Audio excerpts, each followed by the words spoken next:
When we were writing this record, I listened to nothing current. I didn't want to be influenced by what was happening. So when the producers would come in and say, hey, like, who are you feeling right now? I was like, you guys are not going to like this, but today we're going to talk about the Beach Boys, you know? And so they're like, I saw you posted a video and you were burning a piece of paper that said One Hit Wonder on it. That's right. That was something that I held tight to my identity, and it has no relevance anymore. You have another track that's about to release, Disassociate. Yeah. Can you tell me about that? That is a actual moment by moment recollection of what it feels like as I have a seizure. Obviously, you were in that pop group, you know, like it was like you and Brittany and Christina and Mandy Moore. And what incredible peers. Were you guys kind of like supported together, or people like pitting you against each other? Yeah, so I can't speak on behalf of all the girls, Of course, but I can say this.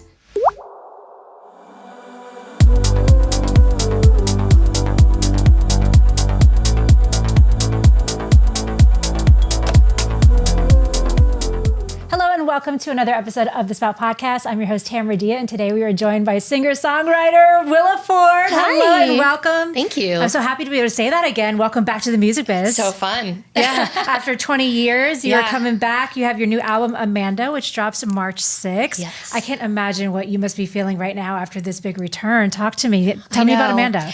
It's been like a slow process of me processing that I'm back. Sure. We started in the fall with releasing Burn Burn, obviously, and just leading up to this album, giving the people a couple singles. But I mean, we're almost there. March 6th, you get to hear the entire body of work of Amanda. And I'm so proud of it. And I'm so excited to get it into the hands of the true fans, because I think they're going to enjoy the journey. Yeah. Well, they're already starting to enjoy it because, as you said, you've released a few singles. And I've been in the comment section on YouTube, and people are very excited for your return. There's are you so seeing much this? love. Yes. I try not to look at all of it, but everybody's telling me all the different avenues, and it's pretty incredible to get that much love on a record that I wasn't even sure if people really were going to want. So it's been a really beautiful surprise. Why is it called Amanda? Amanda is my birth name, and I feel like this record is such a true return to my authentic self, almost like a rebirth in so many ways to come to music after this long. And I was born into this world, Amanda, and so I think this record reflects this version of me. Yeah. Well, your comeback started with the single Burn Burn, which you just mentioned, which was in late 2025. You know, when you recorded that vocal, did you like kind of reconnect with an old version of yourself, or did it genuinely feel like, no, this is someone entirely new? Somebody entirely new. I never once during this process have I felt like the old version of me, and I don't even know how to explain that.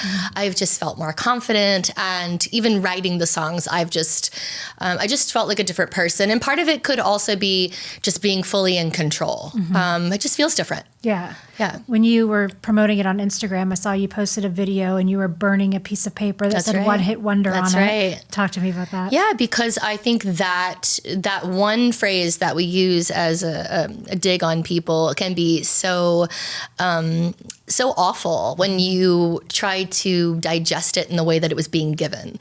But if you flip the script on it and you think about one hit and you think about writing that hit, the percentage of humans in this world that will ever have a hit, much less have written a hit and been the artist, is very minimal. And so, so I think celebrating that now is the fun flip that I needed to burn what it made me feel before. That was something that I held tight to my identity, and it has no relevance anymore. It's so funny, like you said, like people are like, oh, it's a diss. I would be so honored to have one hit. Are you kidding? But people use it in their writing, or she had one hit. And it's like, it's like the 2% of people that ever sign a record deal. There's another 2% that ever put out a record.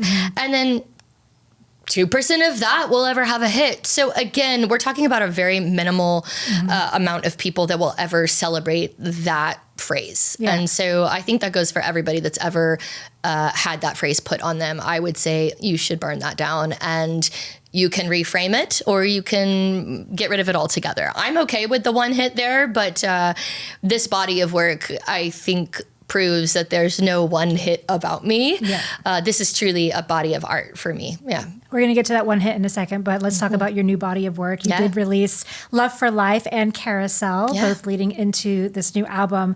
Maybe I'm digging a little bit too deep in the lyrics, but I was going through Carousel and you sing, better hold on tight, you fall off, the world keeps spinning, you get back up. Is this about like walking away from the music industry and then now this is your subsequent return? Yeah, I mean, if you listen to the lyrics in that song, you're going to hear how it's like you come out, smile, wave to mom, you know, you do it, and then you sort of go round and round, up and down, and then it kind of spits you out. And then you get back up, you may be dizzy, but it's okay if you're not all right. That lyric's very important. It's okay if you're not all right. You just keep getting back on that carousel. You go round and round, up and down. And we never know when it's going to go up or it's going to go down. But we are all in this ride of life together. And that is promised. Life will go up and down no matter who you are. So I think the lyrics in that song are sort of a message of hope. In other words, it may be trash right now. It's going to get better. Right. And it also reminds you, while you're riding high, just remember to be kind to all those around you because they may not be. So it is very much just the metaphor of life is very much the carousel. Yeah. You have another track that's about to release, Disassociate. Yeah. Can you tell me about that? Yeah, Disassociate's the record that I wrote that made me decide to put the album out. And that is a actual moment by moment recollection of what it feels like as I have a seizure.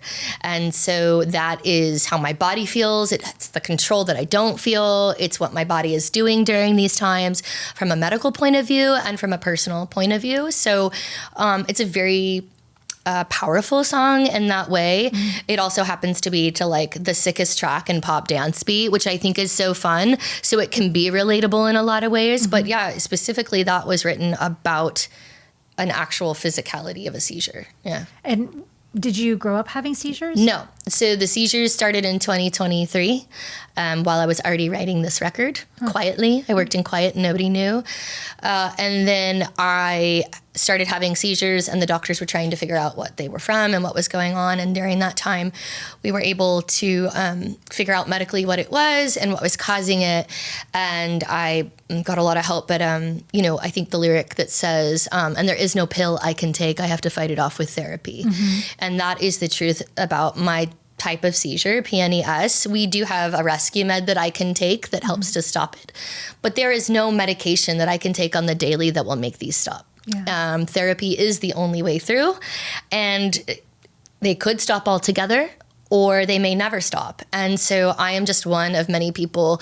They say it's rare, but I'm one of many people that I think struggle from these type of seizures. And it's a functional neurological disorder that, yes, it can cause some issues in my life, but now that it's under control, as you can see, there's sort of nothing that I can't do. Yeah, I mean, look at you. Like you're coming back with a bang, and we love to see it. I hope your health is good. Yeah, I mean, they're here and there. You know, I can get them or not.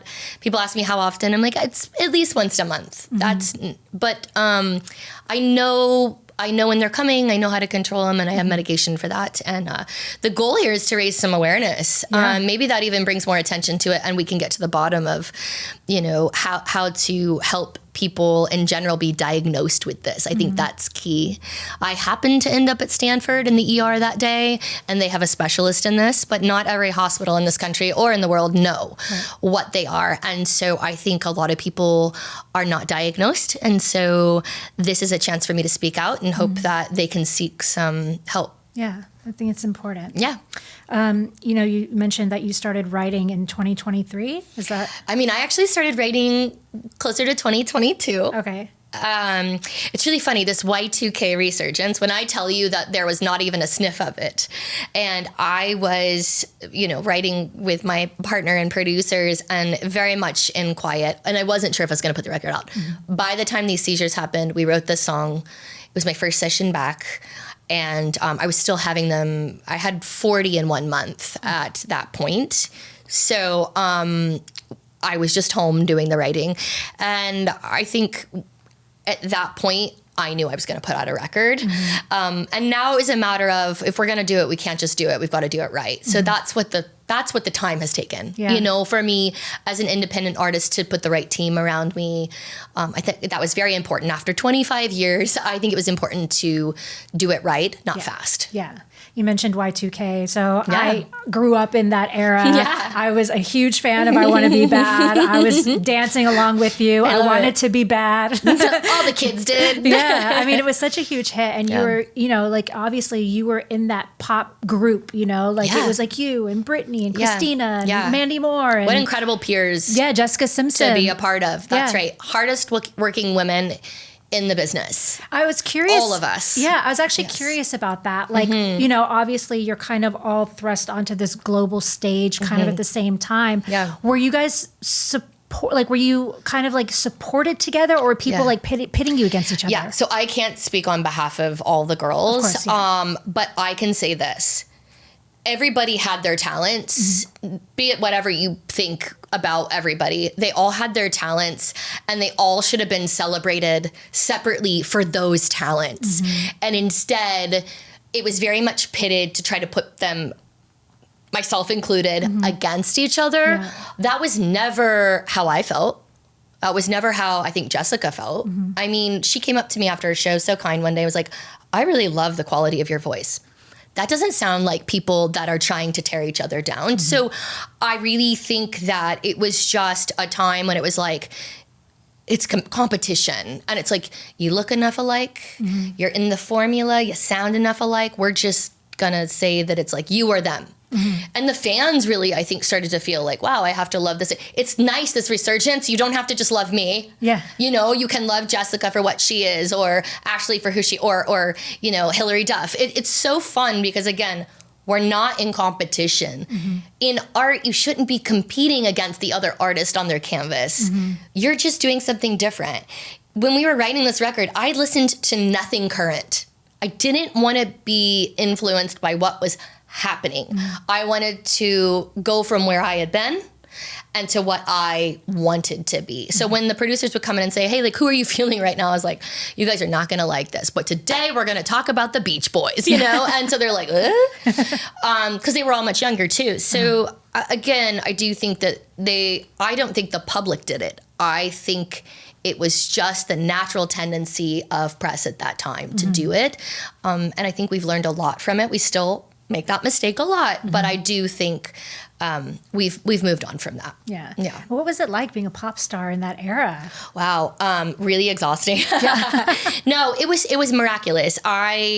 When you think about the Carson Daly, also wonderful human, but when you think about that MTV, TRL, that culture and what it felt like, it was like an out-of-body experience. There was nothing bigger in pop than to be at MTV or be on it, and to be a part of that family. It's just, we were living, we were living, and it was fun, and the music was fun, and the touring was fun, and, we weren't taking it so seriously, and it's, I think, again, it will be one of those times in life that will go down in history as just a beautiful time in pop. Yeah.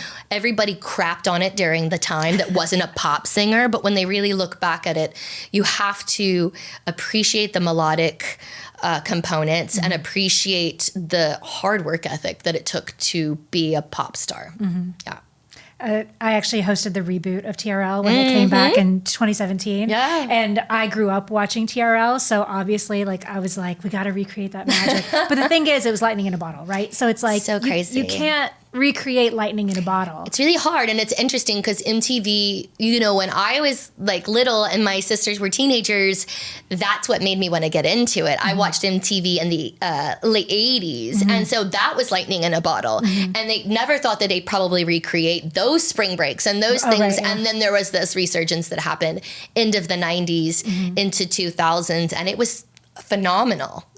So I say never that it could have its moment again. I know it's gone right now, but it's an iconic piece of history to be a part of. Yeah. You were a guest host. What was that like? Yeah. I basically was a VJ. I was living in New York and there all the time. My manager at the time was like, no, we can't sign a VJ contract, but I was so accepted in that family and loved. And all of my peers that I was able to work with were lovely, and the whole, just the whole department and the talent around it. We had so much fun because remember, we're on air and then we're in our 20s and then we go out at night together and we'd have a blast. And it was really special. And there was no, at least from my standpoint, there was no like hooking up within the VJs, you know, you were like a family. Yeah. These were like my brothers and my sisters rather than feeling this weird pressure. Yeah. And you also did Dancing with the Stars? Yeah, I did Dancing with the Stars in 2006, maybe. I mean, what an amazing career, really. Like, what was that experience like? Little of this, little of that. I love that for you. I know. I mean, all of it being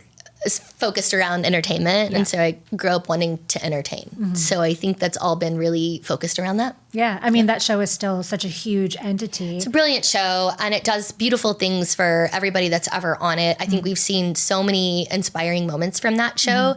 The casting's done a beautiful job of giving us behind the scenes. I mean, think about Selma Blair and like just how beautiful those moments were. I'm still a fan of the show. I always will be, of that family, and just having an opportunity to be on it was beautiful. Yeah. Yeah. You also, I mean, I'll pivot back to this because you left kind of at the height, really, of your pop career and cut and run. Yeah.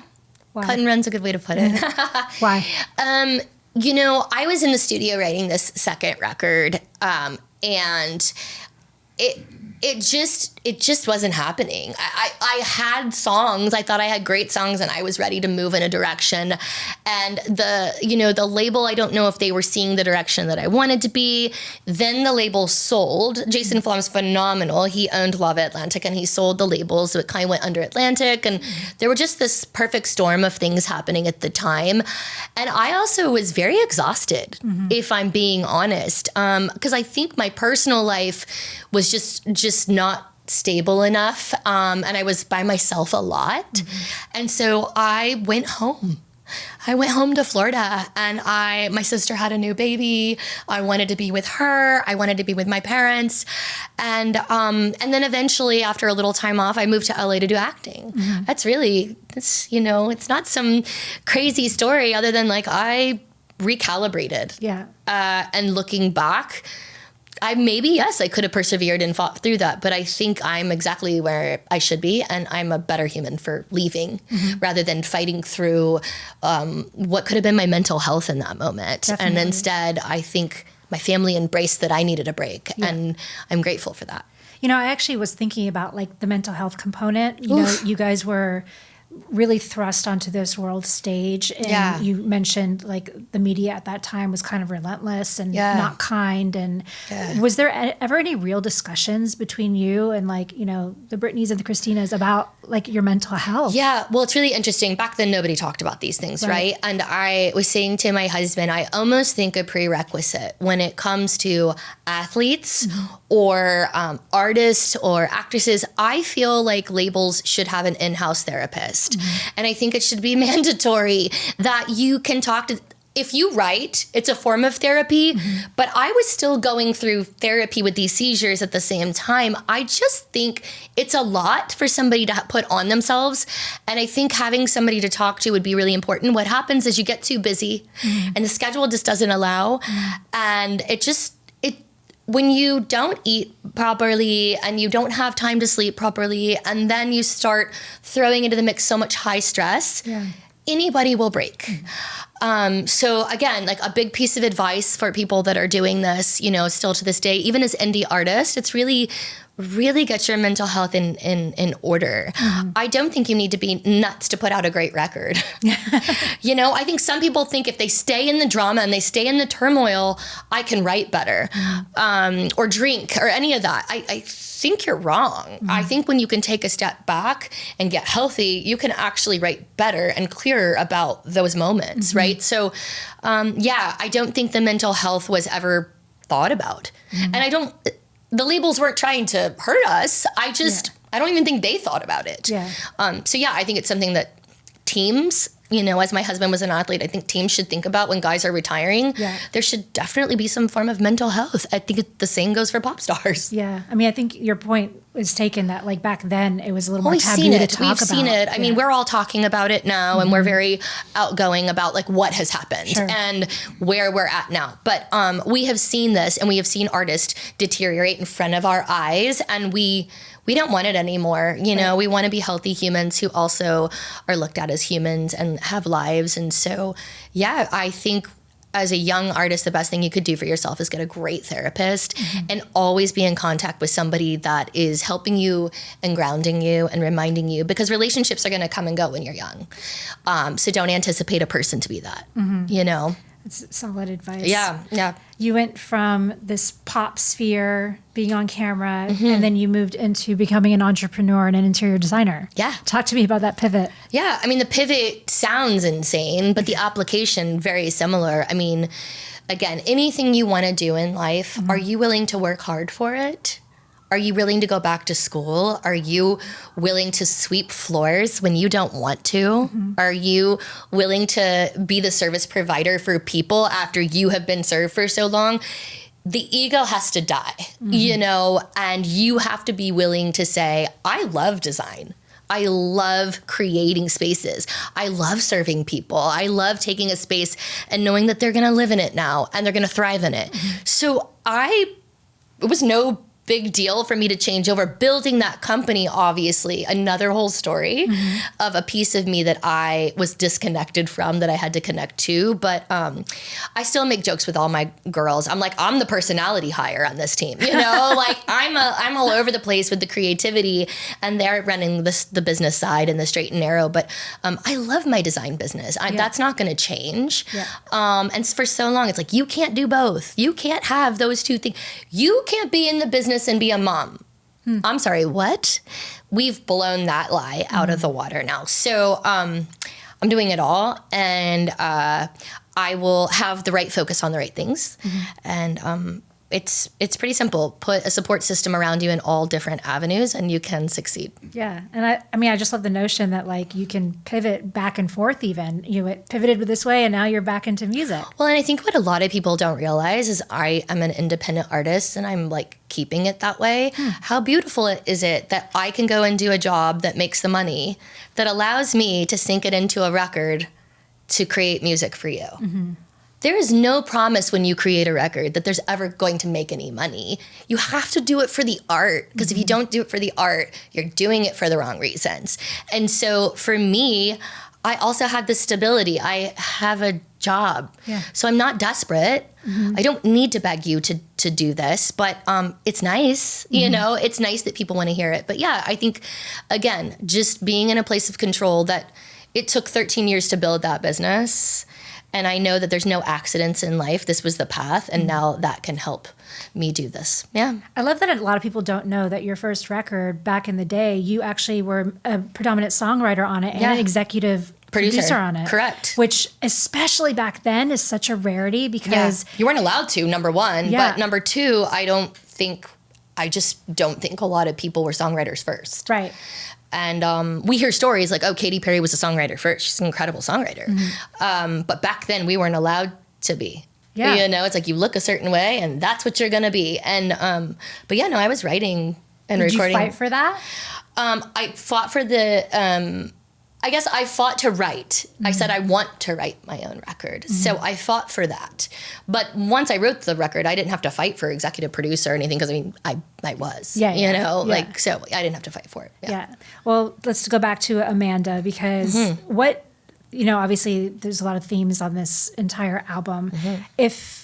What song on this album could you pick at this moment? Because I know it probably changes. Oh, yeah. As your favorite. Oh, that changes constantly. Yeah. It's really hard. Carousel has always been like a front runner for me. And I think that's because we took a lot of risks when we wrote that song. And I do remember actually walking into the studio and saying, this is either going to be really good or like crap. And so just bear with me. Let's give it a go and see what happens. Because I I would say if somebody said, what is your strongest suit? What are you best at when it comes to music? It's my musicality. It's my vocal arrangements. I can arrange things in a way that a composer would arrange with an orchestra, right? I do it with my vocals. And hence why there's an a cappella song on this record, because I wanted to showcase that. But that is my gift. And so when I walked in with the idea of Carousel, I said, since Brian, I don't know that people have focused on these crazy harmonies and these interesting ways of doing things. So let's try to channel that energy today. I think it was a really hard feat to create something with that in mind. And so I give it to the producers that day for really working through all of that. Yeah. When I was looking through some of the comments, like a lot of them were like, the baddies are back. I know. I love that the baddies. Yeah. It's so cute. Yeah. I love it. I do also love trying to explain that to my son. Yeah. Like the baddies. It's like, I thought that's a bad thing. You're like, no, it's like a slang. How old is he?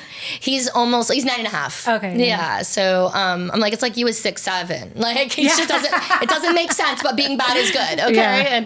Yeah. And but he gets it now. But he didn't know you as like pop star mom. So No. And actually, like he really didn't. I think what ended up happening is he's kind of learned about it since. And there's some kids at school that through their parents have figured it out. Yeah. And so then he started, understanding it. Our son is in a very interesting place because he comes from a family of quite a few interesting achievers. Yeah. But he doesn't see us. He kind of almost, I think, thinks everybody has these these parents and grandparents, and he just doesn't. It just doesn't affect him. He doesn't see it like that. Yeah. I would imagine that there's been a lot of moments over the last 20 years where you probably wondered like where you would be now had you stayed. I remember at one point thinking to myself, even if I wanted to do music, this was a true thought. I don't even know where I'd start. Like, I don't know who I'd write with. I don't know, like, how to put it out. There was a moment, and I kind of remember thinking to myself, I mean, I wouldn't hate the idea of it. I just don't even know where to start. And kind of, I don't know, putting that to God and in the universe, and then what a journey. Him bringing people and things into my life to put us here is no accident. Yeah. And I saw you recently performed on Good Morning America. Or Today Show. Today Show. Yeah. You're like, no. No, I performed in the Today Show, and that was insanely special. What a really cool celebratory moment for myself. My son was there. Oh, nice. To get to do something like that. I had laryngitis 12 hours before that. I couldn't even really speak. So that morning I woke up really early, got in the steam shower, and just prayed that the voice would work. And it did. This is a true story. And it did. It was not what I'm capable of, but it was enough that I was able to do the appearance and do the show. And the people at the show were so embracing and lovely. I think a lot of them knew what I was fighting through. And so it was a beautiful moment. One more test of resilience to the finish line. We wouldn't have it any other way. Yeah. And you made it through. Yeah. We have this new wave of pop girlies, obviously, with like Olivia Rodrigo and Sabrina Carpenter, Ariana Grande, Dua Lipa, all of them. Yeah. And I do feel like they are in a different pop landscape. Correct. Do you think that it is entirely different from when you were kind of in that sphere, or do they probably still deal with a lot of the kind of the BS that you had to? I think it's both. I think it's incredibly different because there's so much more knowledge on the side of what you're signing and what you're doing. I think it's still an absolute grind for these women or men in music. I think we're seeing some really beautiful artistry. I think we are now celebrating that you can be a pop artist and be very good at your job. Dua Lipa, I think, as celebrated as she is, she's a favorite. I think she's a very underrated songwriter. Even though we know all her hits, I think she's one of the best at doing it. And so I think these women probably have a lot of struggles and are still trying to break through ceilings that we were trying to break through, but we were quickly, probably dampered in a lot of ways. But again, I didn't feel that from my label. It wasn't something that I felt from my second label, I should say. I was with MCA first and I felt it there. Yeah. I did not feel that from Lava Atlantic. But I think society as a whole, it was a difficult place to be. Yeah. I love that you kind of put a couple of your passions together when you were working with Scott Disick on Flip It Like Disick. Yeah. What was that experience like? I mean, working Crazy with Scott, town. yeah, I would imagine so. So at that point, I wasn't in the entertainment industry really at all when I got that, call about the show. And it was funny. And I'm like, listen, I run a real business. So whatever's going to happen on TV, I know you guys like to do things, but like at the end of the day, my name is on it and I have clients. Yeah. So I have to have a certain thing that I do. And so we were crazy town. We were running the company and we saw the show as almost like a client, like a different entity. And we were physically doubling down to do drawings and all the things because production didn't understand what that looked like. It was like, we're just going to film like plowing through a remodel. And I'm like, they're like, we're going to finish this season in 5 months. I was like, no, you're not. You're going to finish this season in 2 years. When the remodel's like, oh no, they told us it's going to be done in 6 months. I'm like, you've lost your mind. I do this all the time. Yeah. Nobody listened, but it was so funny. I think we shined because we showed like the professionalism of what we do and how we do it. Scott was great. I mean, he's all over the place, but, it was an interesting cast of males who were all friends as well. And so we just tried to maintain professionalism and we weren't trying to be people's friends. We were trying to do the job. And I think that is how we work on site with builders and at the same time. So I think we did a good job of doing that. And that's probably why you have a successful career doing that too. Yeah. Our clients are mostly repeat and we love them. And the great thing about being where we are now is we interview them. Yeah. We decide if we work for you, right? And that's a beautiful place to be when you're in that business. Yeah. Well, on the flip side of your career, back to the pop stardom, are you planning to tour, Amanda? Yes. I am actually doing my first official headlining tour ever on March 8th. Woohoo. Yes, in Malibu at Aviator Nation's Dreamland, and full band, choreography, the whole bit. We're going to have such a party, and I plan on starting there, and then we'll announce some more dates. I can't wait. Yeah. I better get that invite, girl. You should come. Yes. It's going to be so much fun. It's going to be a celebratory party 2 days after the album actually drops, and just so fun to actually share it with people. I love that. I can't wait to see how far you take it because I know it's going to go all the way. I'm so excited. You never know. Where again, you do it for the art, you do it for the fans, and if it grows, it grows. Yeah. But sharing it is just going to be such a delightful experience. Well, the baddies are ready. The baddies they show up, honey. Yeah. Well, everyone, be sure to check out Amanda, which drops March 6th. Thank you so much, Willa. Thank you for having me. Pleasure to have you. Yeah. Thank you.